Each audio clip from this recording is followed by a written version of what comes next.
Welcome to Amateur Radio with W8CPT. Captain Don here, and as promised, I am going to show you how to put the OpenGD firmware onto an HT. I'm going to use the Retevis RT3S, and I'm going to walk you through exactly what you got to do to get the firmware on the radio. So the radio is out of the box. This one actually isn't, but I wiped everything on it out of it, so it's going to be like it's out of the box. So you take your radio out of the box and you go to this OpenGD77.com webpage. Go ahead and register. It'll probably be up in the upper right corner here. Make yourself an account. That way, if you do have any issues, you can actually post in these forums and ask questions, or read through the forums and see everything and try to find your answer. So what we're going to want to do is we're going to want to go to the radio and CPS section, and we're going to go down to this one here. This is for all three HTs, the UV390. Even it says not the 10 watt version. I have it on the 10 watt version and it works fine. So there is an issue with the screen being a little hard to read in the sunlight, but it's not that bad if you make the color scheme white in the background and black text. Anyway, I got the Retevis RT3S here, so we're going to click on that, and then we're going to go under announcements. We're going to go to the installation information. There is a video somebody else made of how to do this. It actually shows you, it's a pretty long video, it shows you how to save the original firmware in case you want the original firmware on. I'm never going to go back to it, so I skipped that part. But anyway, I'm going to skip it now too. But if you want to know how to do that, watch this video here, and you can probably follow that and get done just like what I'm doing here.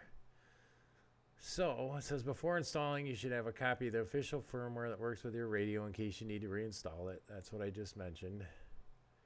You must also have the official firmware loader installed onto your PC or the firmware update driver, because this installs the firmware update driver needed to upload this firmware to the radio. So here we go here. The Retevis RT3S driver can be downloaded from here. So it takes you to this page. Okay. You're going to actually have to click this link here, which will take you to this page. And then you're going to have to go to RT3S, which is right here, and it'll take you to this page. And it gives you all the software here. So I made a folder over here called RT3S.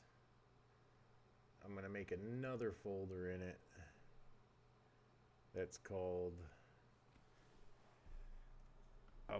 official. That means it's all the official drivers and whatnot.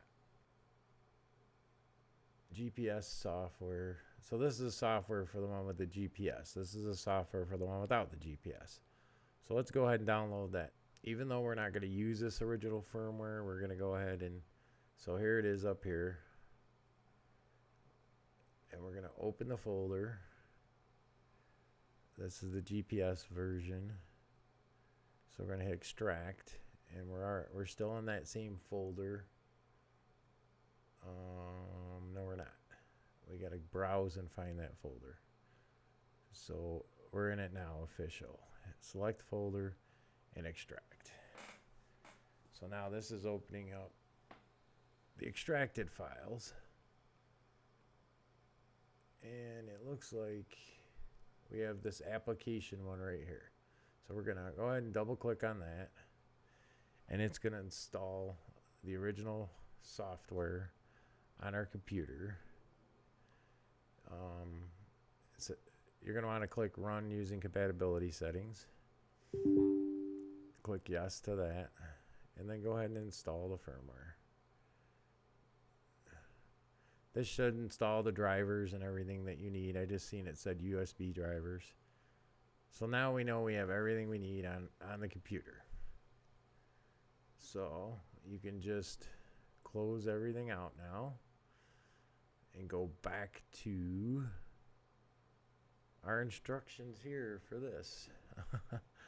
So we got the drivers. So that was that step. Now the next step is you have to download this generic donor file. That makes the firmware load on your computer. It's like a donor file. Let me make sure I've got, okay, wait, that ain't it. It's this one down here. So skip all the way down to here, and you want to download the official MD9600 as the donor from here. Even though we're not using the MD9600 radio, it's the same CPU and everything. So we're downloading that. It's done. It's a zip file too, so you're going to want to open the folder and you're going to find it. So it's right here. You're going to run a right click, extract all, and this one I'm putting in a different folder. I'm going to put this one in my test OpenGD77 firmware, which is, where's it at? Test, there it is. And donor, it's already there, but we're gonna let it overwrite it. So I'm gonna hit replace files and destination, and it did. So I want to delete this. I don't know why that's in there. Okay, so remember where you put that. That's why I made this folder right down here. So we can close this now. So that now we know where the donor file is. You'll see why you need that. You got to download the latest CPS firmware for OpenGD77. So that link would be right here. Download and install the latest OpenGD77 firmware here. So click on that. And you want this one that says EXE. So you click on that. And that's going to upload or download it to your computer. And it's this file right here. So you hit the folder. And I think you can just double click on it and it'll install it. So you hit more info here and hit run anyway. And hit yes. And then go ahead and install it. I've already got it on this computer, but I'm going to go ahead and overwrite it so we can go through the process here. Install the COM port driver and launch the CPS. So now it's installing the drivers. That'll take a few minutes here.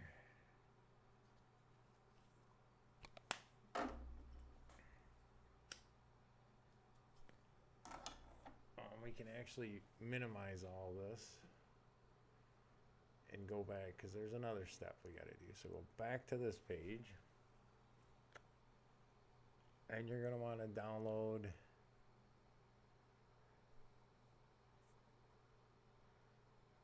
the latest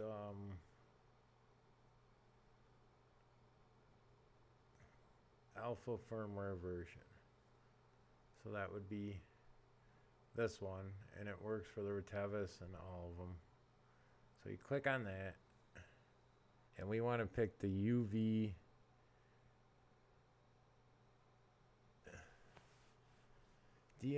OpenGD, not the Japanese. 380, this one here, the OpenGD UV390 zip.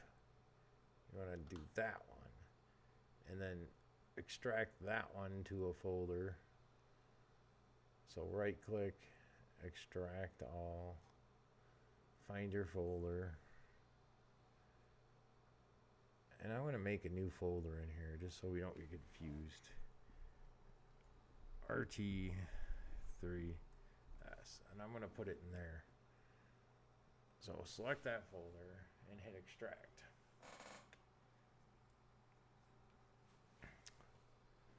So now it's in there. So now we've got the donor or the firmware downloaded. So now we got to do the next step. You got to put the radio in firmware upload mode. So you're gonna have to hold the PTT in this button while your USB cable's plugged in, and turn on the radio. And you see that you got a red and green light flashing. That means you're in firmware download mode.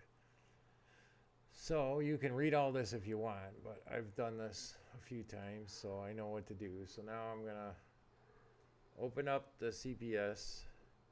I'm gonna go into extras, and then I'm gonna go into firmware loader. First thing you gotta do is select that donor file. So click on that. Here's my donor file.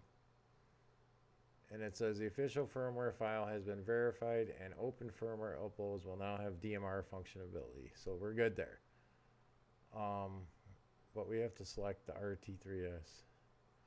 So it says UV390 RT3S. So we're going to use the UV390 when we do this next step. And I'm going to do this again just to make sure,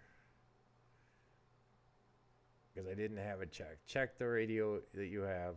This is the RT3S right here. It's the same as the UV390.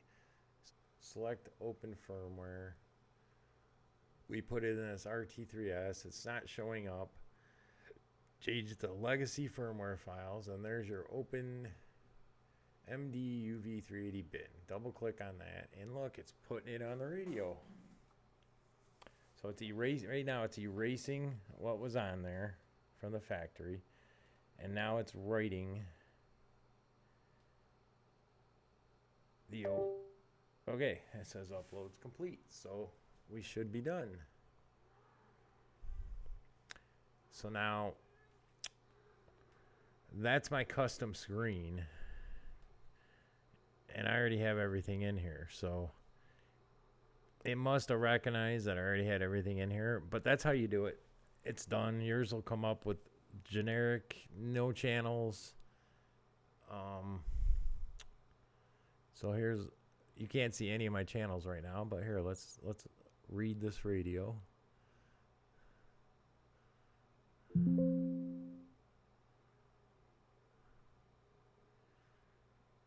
All right, so now this is where I put all my channels in.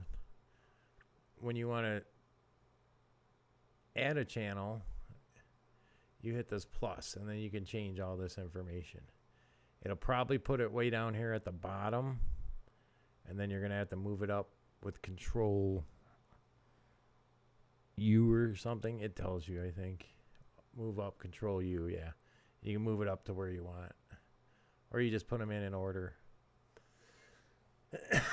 So, there you go. That's how you put it on. Now, the only thing you need to know for satellites is you need to go into this extra window, and you get OpenGD77 support. You're going to pop up that window. Right here it says install satellite caps. You're going to want to click that. And if you watch the radio, it's writing the caps. And it's got AO27, AO91, ISS, IO86, Lilithsat, PO101, and SO50. There is a way you can change that. I'll do another video for that if anybody wants me to. Just comment on this video, and I'll show you how to do that. You can add other satellites. The only one you really got to add to that is SO121, I think it is.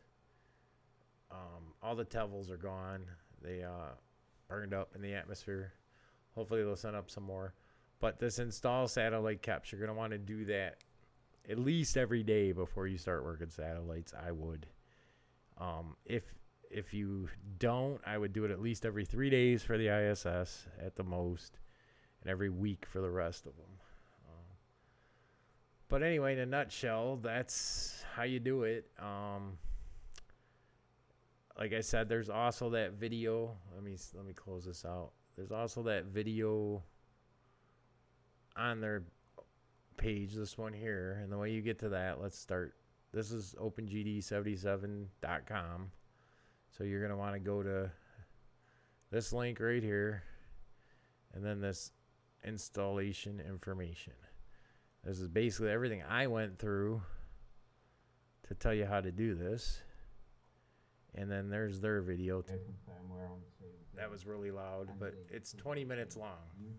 So it might even be shorter than my video, because I don't know how long this video is. But he goes through and shows you everything in this video. So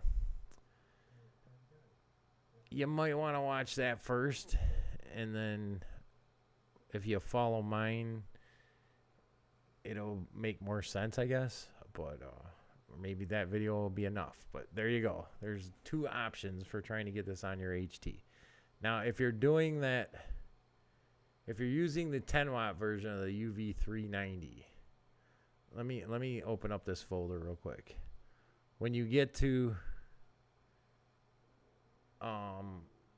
actually, it wasn't that folder. Let's go back to this. When you click on this, where is it at? The latest alpha version.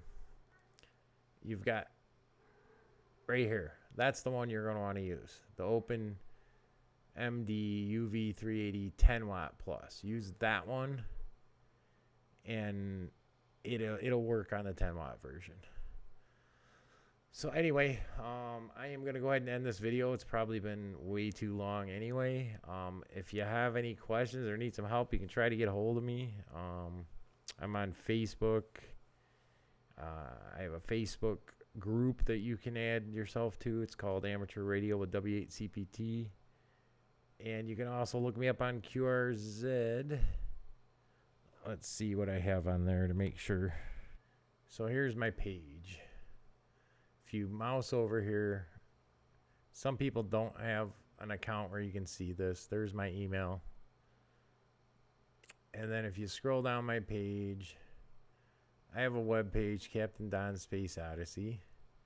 You can actually message me through here somewhere. Let me see.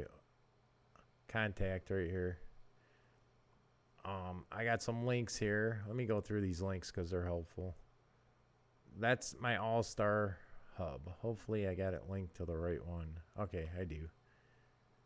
It's All-Star 615120. Feel free to jump in there anytime. I may or may not be in there. But if you guys want to talk satellites or whatever on that hub, it's always open. It's up in a cloud. So there's that. My YouTube channel, which you're watching this on. Here's my Facebook page. So you can, if you have Facebook, you can join here, contact me through here. And what else do we got in the links? Okay, here's X. I have an account there, but I don't use this too often. But you can still get a hold of me there. Now here's the AMSAT predictions page. Looks like the crew was active yesterday. That might have been a school contact though, and somebody marked it as the crew active. But they weren't. It looks like it wasn't heard at that time, the ISS. But these tell you all the satellites. The blue means they're active. The red means they're not. Here's the key up here. So that's a cool web page to have. And then this one's kind of neat. It was more helpful when the tevels were running because it would tell you when all the tevels were on. Don't know. This PO101, he was using that for PO101 too. But maybe he got rid of it because there's no more tevels. But I still have that link on my page. So, and then you can contact me on this page too. So let's go back to my QRZ, see if there's anything else. Oh, I got a hams over IP phone, and I'm 101060 on there. I also have hams over IP connection to the All-Star too. I'll put that on my QRZ page after this. You can actually get into it. If it ain't down here lower, it might be. Okay, All-Star Hub 615120. Echolink, you can get into that hub through Echolink. W8CPT-L. Hams over IP connection to that hub is 150.69. So to get you to All-Star Hub if you use hams over IP. And that's about it. I also do have a satellite logging on QRZ. So it'll explain how to do it on there, so they'll confirm. And then here's one on just if you just do Logbook of the World. So anyway, I got a lot of information on my QRZ page, and that's how you can contact me. So I'm going to go ahead and end this now. Thanks for watching. I hope this helps you get this OpenGD77 firmware on the radio. Seems like it's a hard task, but keep playing around and keep rereading the instructions, and you'll get it right eventually. If I can do it, anybody can do it. Thanks for watching Amateur Radio with W8CPT. Captain Don saying 73.